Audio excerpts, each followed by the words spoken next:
بسم الله الرحمن الرحيم. السلام عليكم ورحمة الله وبركاته.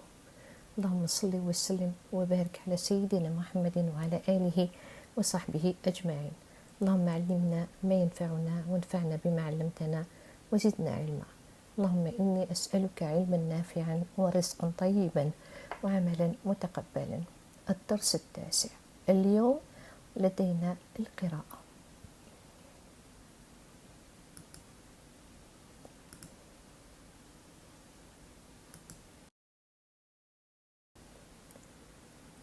في هذا الحوار سنقوم بتطبيق القواعد التي تعلمناها في الدروس السابقة. انتبهوا بشكل خاص لعلامات الترقيم الموضوعة أثناء الحوار أو في نهايته، مثلا الفاصلة، النقطة، علامة الاستفهام وعلامة التعجب. تمييزهم جيدا. قبل كل شيء انتبهوا إلى النطق الصحيح والسليم للحروف والكلمات. إذن ما هي القراءة الجيدة؟ القراءة الجيدة هي تصحيح النطق والفهم واحترام علامات الترقيم حتى تتمكنوا من فهم النص. لذا يرجى الانتباه إلى القراءة الصحيحة. كل هذه النصائح التي قدمتها لكم مهمة للغاية في اللغة الفرنسية. أولا وقبل كل شيء، ضع ثقة بنفسك. اقرأ بعناية وفعالية. لا تتسرع في القراءة خاصة عندما تكون مبتدئا. حاول أن تنظر إلى كل مجموعة من الكلمات دون أن تنطقها في رأسك. استخدم طريقة المقاطع اللي هما للسيلاب.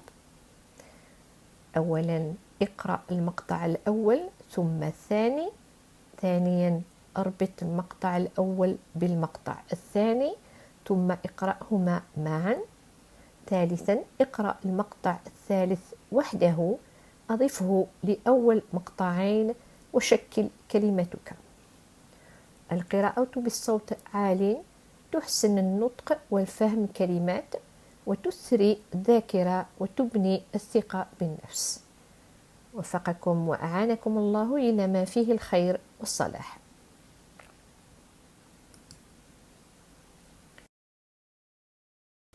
Neuvième leçon. Dans ce dialogue, nous appliquerons les règles que nous avons apprises dans les leçons précédentes.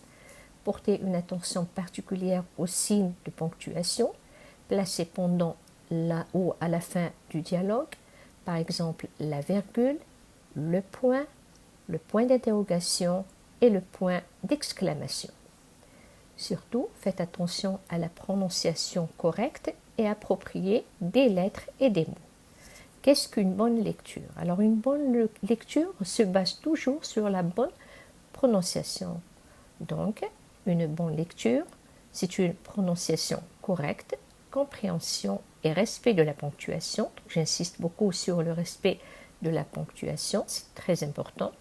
Afin que vous puissiez comprendre le texte, veuillez donc faire attention à la lecture correcte.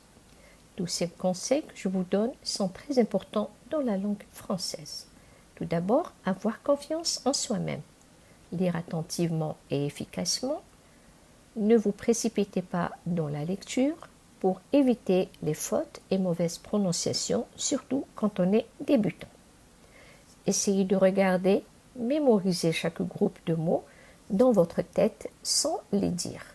Utilisez la méthode syllabique. Premièrement, lire la première syllabe puis la seconde. Liez la première syllabe à la seconde. Ensuite, lisez-les ensemble. Troisièmement, lisez la troisième syllabe seule. Ajoutez-la aux deux premières syllabes et formez votre mot. La lecture à voix haute améliore la prononciation et la compréhension des mots, enrichit la mémoire et renforce la confiance en soi. Donc nous avons ici un exemple.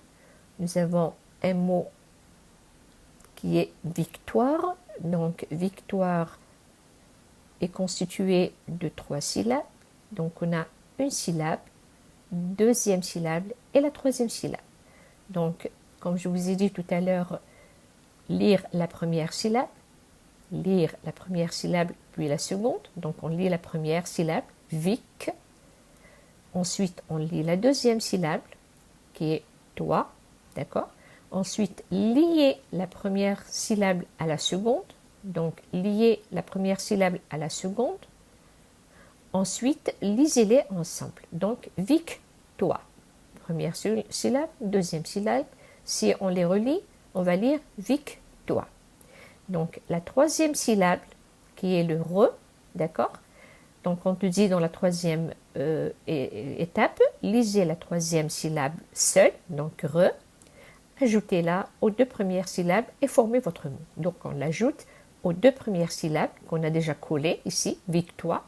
Donc, si on ajoute re, donc on a victoire. Alors, victoire plus re, plus la troisième syllabe, nous donne le mot victoire. Donc, le mot ici, il est en entier.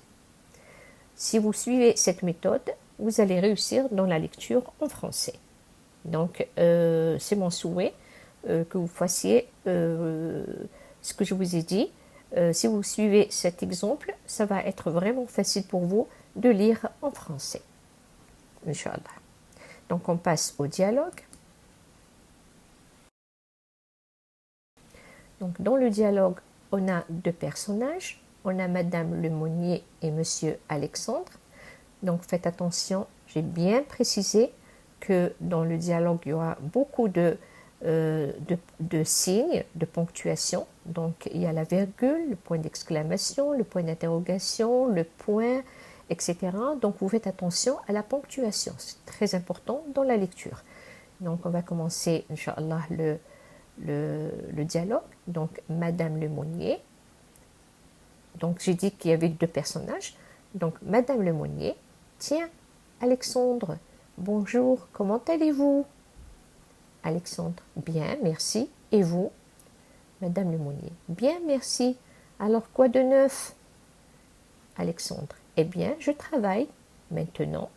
Je travaille comme technicien dans une société, donc la liaison, vous faites attention, dans une société internationale. Madame Lemonnier, c'est vrai? Ça, c'est une bonne nouvelle.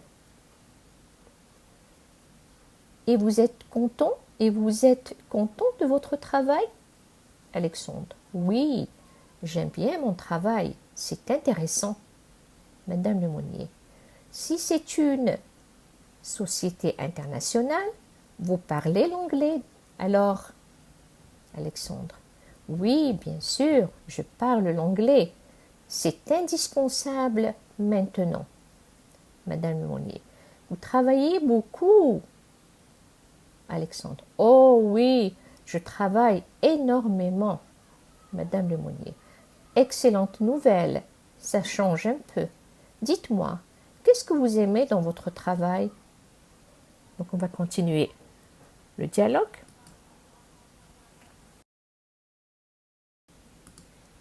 Donc la suite du dialogue. Alexandre, j'adore l'aspect technique, je répare des ordinateurs, je cherche des solutions techniques, je programme des logiciels.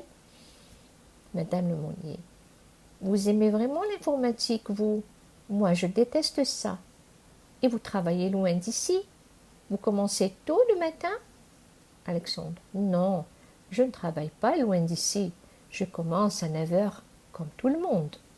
Madame Lemonnier, c'est un horaire raisonnable. Vous ne déjeunez pas chez vous, je suppose?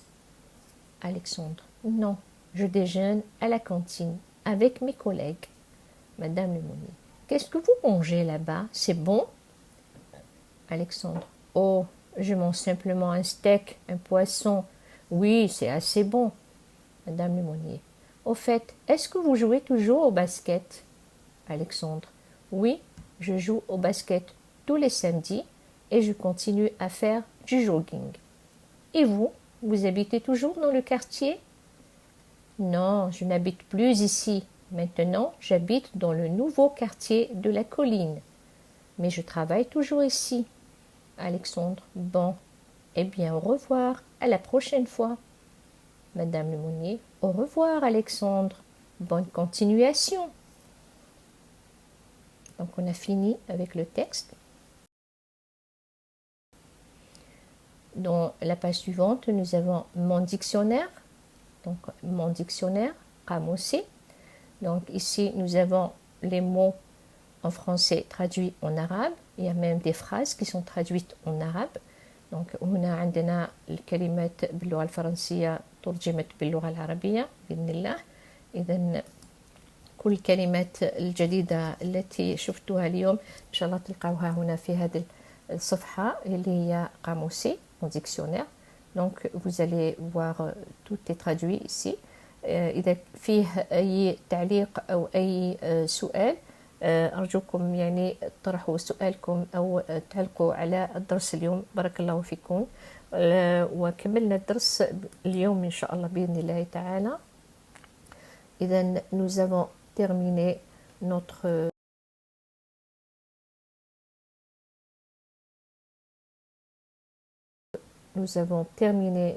cours, notre leçon d'aujourd'hui. Merci pour votre attention et l'intérêt que vous portez à ma chaîne. N'oubliez pas de laisser un commentaire ou de poser des questions. Veuillez partager ma chaîne s'il vous plaît. Merci de laisser un like.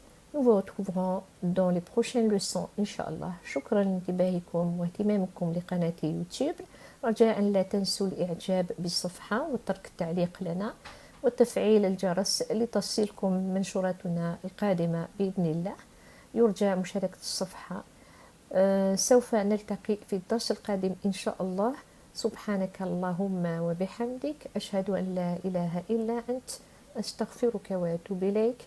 دمتم في رعاية الله وحفظه والسلام عليكم ورحمة الله وبركاته.